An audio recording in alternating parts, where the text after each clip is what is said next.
I was out in Brooklyn, and eating in Brooklyn is not the same as eating in Manhattan. And the reason I compare those two is I don't have a ton of New York experience. I've been out to Manhattan, meaning the city, for an MSG fight before, and then I was over in Brooklyn. So I thought all of New York was the same. I thought it was all like what I had experienced in Manhattan, which you can walk outside of your hotel room 24 hours a day, and within 20 feet in either direction, find something to eat. Whether it's a hot dog or pretzel, they got nuts, euros. I mean, there's all sorts of food. What wasn't like that in Brooklyn? So I used Uber Eats, the app, and there was a pizza place, one place, but it was open 24 hours. And they only had slices of pizza, and they only had 4 kinds. One of those kinds was called vodka. That was it. No other word, vodka. So I pushed the button. All right, I'm going to try whatever this is all about, this vodka pizza. Guys, it was so good. It was a vodka sauce like you would put in like penne noodles or something. Every now and then at an Italian restaurant, you can get it with a vodka sauce. That's all it was. So there wasn't the normal tomato paste on there. They used this vodka sauce, topped it with cheese. That was it. It was basically cheese pizza, except it was with vodka sauce. It was so good. The moment I had it, I had 3 more days in New York. I ate that for breakfast, lunch, dinner, and snack. I ordered it all day, every day.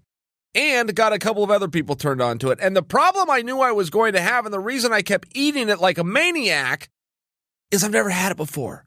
I knew it was a unique taste that I would not be able to replicate or duplicate or replace by the time I got home to Oregon. So I was trying to overdose on it to get it out of my system, which did not work, because right now I could really use a slice of that vodka pizza. Moving on, though, to other things, which is the fight itself. Okay. Many takeaways, starting with Cowboy Cerrone.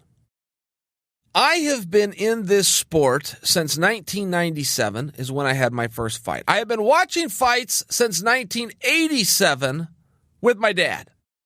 Since 1987 until now, I have heard a number of times people say about an athlete, he needs to slow the fight down. As a strategy, if he can slow the fight down. I have heard this phrase used for 32 years, and I don't know what in the hell it means. I don't know how to do it. I've never been to a practice or a workout or met a coach where we worked on techniques that were designed to slow a fight down. But I saw it happen. Donald Cerrone. Donald Cerrone slowed that fight down. He burned half the calories that his opponent did. Generally in sports, whoever is more active wins. Generally. I mean, let me give you another perspective. Okay. The Rams are going to play the Eagles. The Rams are going to try to score 20 touchdowns. The Eagles are going to try to score 3 touchdowns. Who are you going to put your money on? Just on that, just on the output, just on who is going to try more things, who are you going to put your money on? And for the most part, you would be right. Whoever tries more and does more has better opportunity, lands more, rounds end, fight ends, they get their hand raised. Not what happened in the Cerrone fight. Donald Cerrone threw up no air balls. His precision and his timing and his accuracy were nearly 100%. Alex was throwing twice as many punches, twice as many kicks, 2 or 3 times as many takedown attempts. But he was missing. Cerrone was making him miss. He would know when to duck. He would know when to counter. He would know when to circle left. He would know when to circle right. I watched Donald Cerrone for the first time in 32 years of following combat sports slow a fight down. It allowed him to preserve. It forced his opponent to burn out. Conditioning is so relevant in this type of a setting. And Cerrone was able to slow him down. It was absolutely fascinating. It was a fascinating thing for me to watch from that perspective of seeing Alex throw 4 or 5 punches and one of them land, see Donald throw 2 punches and have both of them land all night long. Really incredible fight. And I think that Cowboy, when he calls out Conor McGregor, I think he's right on top of something there. And many guys want Conor. Conor is the money fight, even if you got to take that ass kicking. You can go out there and make a few bucks and you can get some headlines and you can have some fun, even if you got to go take a beating at the end of it. With Cerrone, it does seem very appropriate. It checks off a lot of boxes. That is a big fight. That is a sellable fight. That is a marketable fight. That's a fight that makes sense. A title fight for Conor does not make sense, even though you could do it. You could put Conor right back in there with Khabib. You definitely could. And people would him and Han, they'd complain, and then they'd also sit down and tune in to watch. You get away with it. But that doesn't mean it makes sense. A lot of times in this sport, 2 + 2 doesn't equal 4. We don't always make sense. That fight makes sense. You've got 2 top contenders. Neither one should be in there for the title. Tony Ferguson should be in there for the title in that weight class. I think you have a few guys that could go fight Conor. I think Kevin Lee's in that discussion if you wanted to look at 2 top guys that are both coming off a loss. I think Al Iaquinta is in that discussion, even though Conor's coming off a loss and Al's coming off a win. In many ways, to get the spot with Conor, you have to earn the spot. I think that Cerrone might be the one to take it. And not only does that fight make sense, not only is that compelling, not only is that marketable, but Conor McGregor went a step further, which was to respond on social media by saying, I accept the fight. Congratulations. Well, you can say whatever you want about Conor, and I'm sure most things you say will be compliments. He deserves a lot of compliments. But when you're piling on the praise, make sure you also include the fact that he is a man of his word. Conor McGregor may be tough at that negotiating table. He may him and haw, but once he says yes, it is a yes. Conor McGregor, in writing on Saturday night for the world to see, said yes. I believe that fight was made right then and there. Cerrone's call out to the world on the worldwide leader. Conor's response in writing to the world on social media. I believe that fight was made, and I like the fight. For a lot of reasons, I think it makes a lot of sense. I also think, in fairness to those reasons, it does favor Conor. I think that's probably a stand-up fight. Conor is very dynamic standing up. But the reason that that is relevant in my analysis right now of simply is the fight going to be made is I believe Conor is looking to take a fight that he can win. That doesn't mean he's going to win. That doesn't mean he's a shoo-in. As long as there's the perception and the belief, I think that would also encourage the promotion who ultimately would like to get him and Khabib back together sometime in 2019. I just think it checks off a lot of those boxes. And it's a big fight. And people know who Donald Cerrone is. And people come out in droves to support him, much like they do Conor McGregor. I think with a lot high level of confidence, when Conor gets through the Nevada State Athletic Commission, I really think that's the fight they're going to announce. So a good job to Cowboy. He was the performance of the night. He outperformed everybody.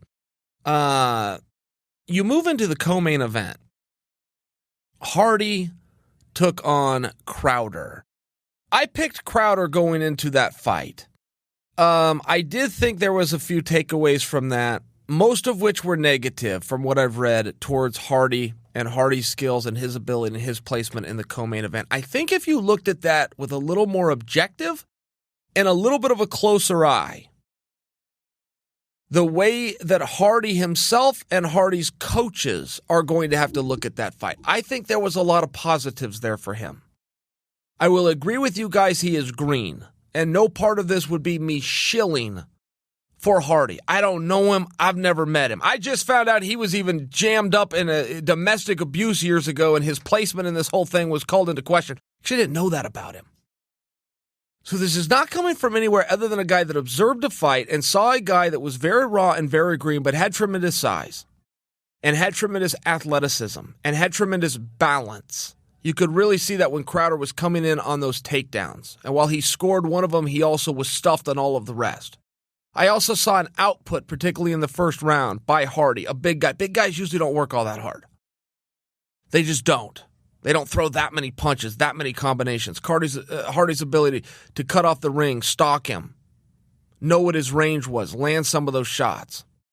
I thought he did a very good job. I really did. If you're looking at it from the perspective of a prospect, because that's what he is. He's not a finished talent by any stretch. But is he willing to work, and does he have the drive? The reputation on him says yes. Does he have the size and the strength and the athleticism and the heart and the grit required for this business? I thought he did.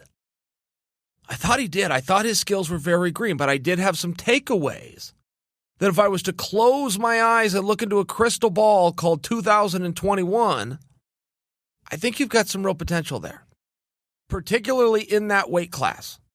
I do not believe you could be in a different weight class. Take 170 pounds, by example. Be that raw. And within 2 years, 2021 is right around the corner. Within 2 years, have somebody that could shine that bright. And I think that he could, though, at that weight class. He's also a lot bigger than I thought he was. I was at the weigh-ins. He was the third guy to the scale, and he made weight by 1 pound. It was 264 pounds for a 265-pound weight. I didn't know he was that big. I didn't know he had to cut down. I had never stood next to him. I didn't realize what an enormous guy he was. And I also thought that he showed something special in getting, 7 and 8 minutes out there. He'd had 3 fights prior to this contest. None of them had gone over 60 seconds.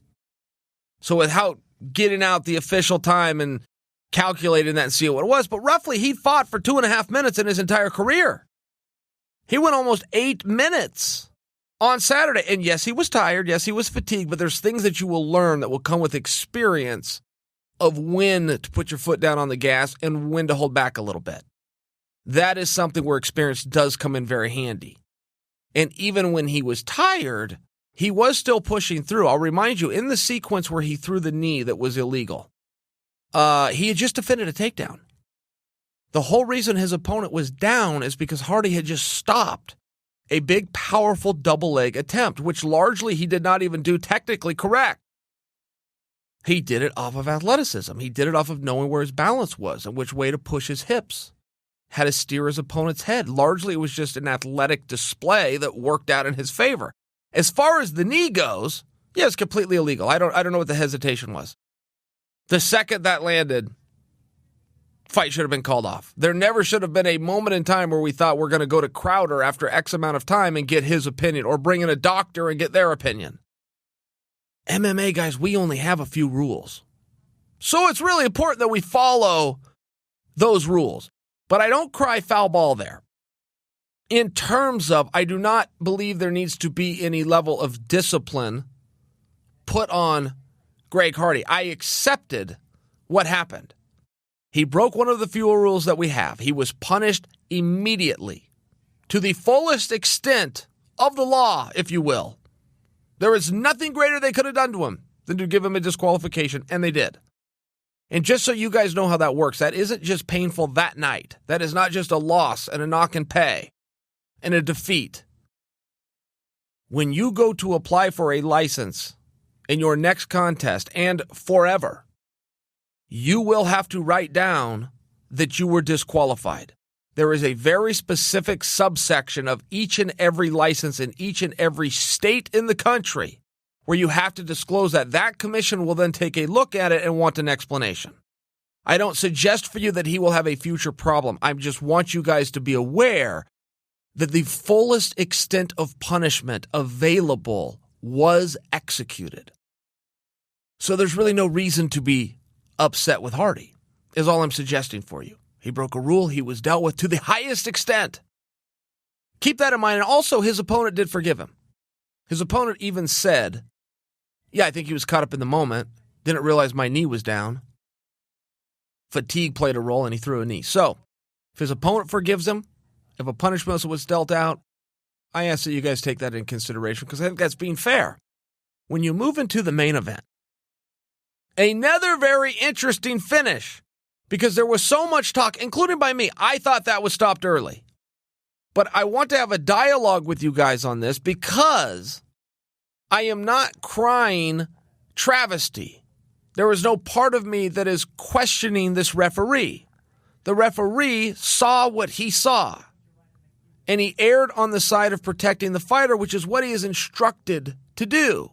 So the referee did everything right, even though a lot of us, myself included, are disagreeing with it. Well, I think if I was to be fair to you guys, I had to watch that thing on replay in slow motion 3 times to come to the conclusion that I came to, which is it was stopped early. So right out of the gate, my opinion should be out, because the referee has to call it in real time. He does not get replay, and he certainly doesn't get slow motion. I had to see it 3 times to come to my conclusion. The second part of this, anytime there's a screwball finish of any capacity, that seems to be all that we remember. I'll give you guys a great example. The first time Anderson Silva fought Chris Weidman, Anderson Silva was out there with his hands down and doing some of his setups that appeared, and people wanted to rewrite the narrative after the fact to say Anderson Silva was goofing around.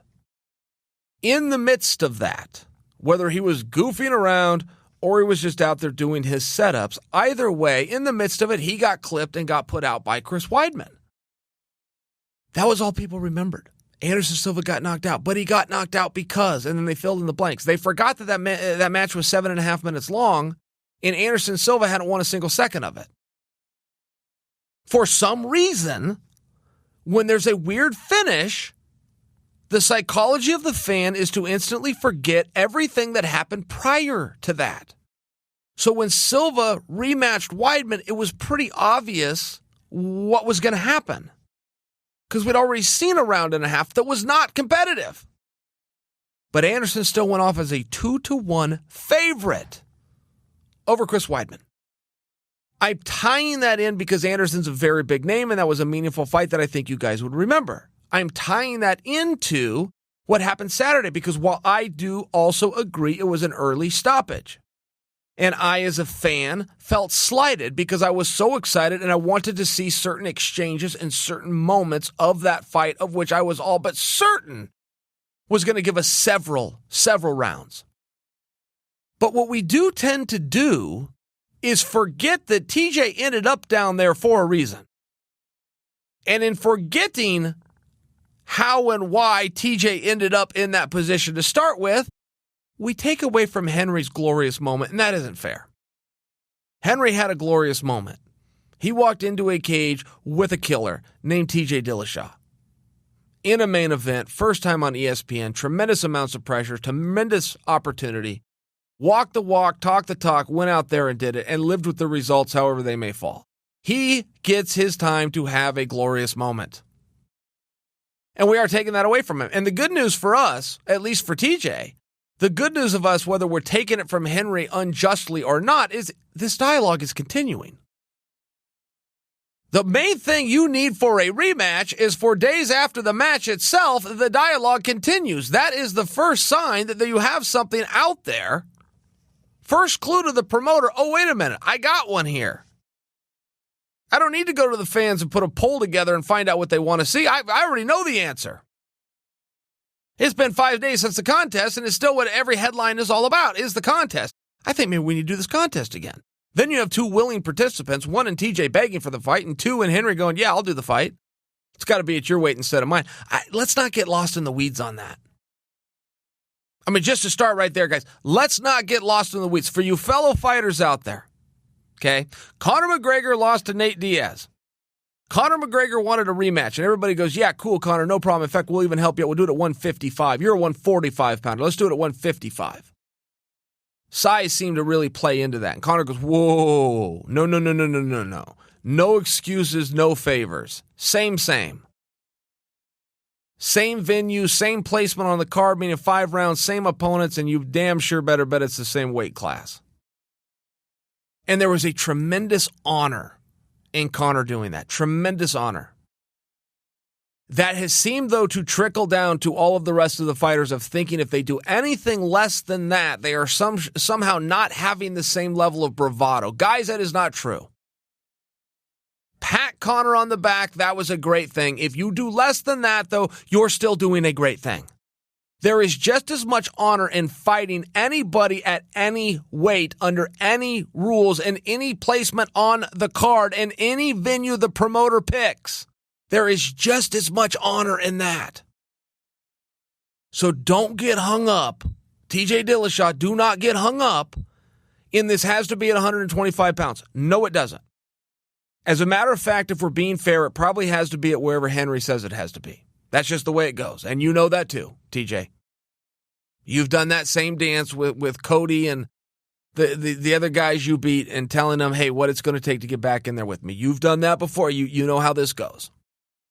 And I don't take any pleasure in the way that fight ended. I really wanted to see more of it, and I do want to see a second one. But if it has to be at 135 so that Henry has the opportunity to become champ, the same opportunity that Henry just gave to TJ, regardless of the outcome, regardless if you liked how that referee called it and stopped it. That's still the rules. If you turn the gun on somebody at some point in your career, later in your career, when the guy comes back and turns the gun on you, you've got to tip your hat and do it that way. And the reason I suggest that is because I do think that we're going to see that fight. I really do. And Henry's messaging was very off. Henry largely built this fight that I'm going to be the savior of the flyweight division. He then saves the division, takes the microphone, calls for Uncle Dana, wants a confirmation the division is saved. Dana wasn't there, didn't get that official spot, but we knew what the intent was, and the next words out of his mouth were, by the way, Dana, I would like out of the division. I'd like to move up to 135. It's kind of, you're like the gambler at the track that's got his ticket and the pony doesn't come in the top three, and you tear the ticket up and you just throw it up in the air and it comes down like confetti all over your head and goes down on the floor as you walk home to a cold dinner and a slow nag. I mean, that's like what it was like. You got this total high moment. I would imagine if you were a fellow flyweight, Henry just saved the division, and now he's about to flex his muscle on ESPN in the form of a microphone and demand that his next opponent be Joseph Benavidez, the top contender who I might add beat Henry before, who just fought earlier in the night, who's fresh in everybody's minds, and instead he says he would like to leave the weight class, not just to fight TJ again, not just to rematch because that one was a little questionable, let's run it back, but he would like to leave the division. And you're kind of left with, I don't know what to do here. We went left, but then we immediately went right. We put the car in drive, and then we just shifted that tranny right down into reverse. All in all, I am being a little tough on Henry. All in all, I am always a little tough on Henry. All in all, I don't know where that comes from with me. I don't know what my deal is with just wanting to make so sure that Henry gets it right and does everything right. I do assure you it comes from a very good place. I like him very much. I followed his career very closely. Was in awe of him as an amateur wrestler. Now we're all in awe of him with the spotlight on him in professional fighting. I want good things for him. But for some reason, I do it in the form of tough love. I am more into kicking him in the ass than I am into patting him on the back. I think he deserves some more pats on the back from me. But come on, guys. Am I right on this one or not? I mean, he says I'm going to save the division. Oh, by the way, I'm personally leaving it, but I've saved it for the rest of you. So, what?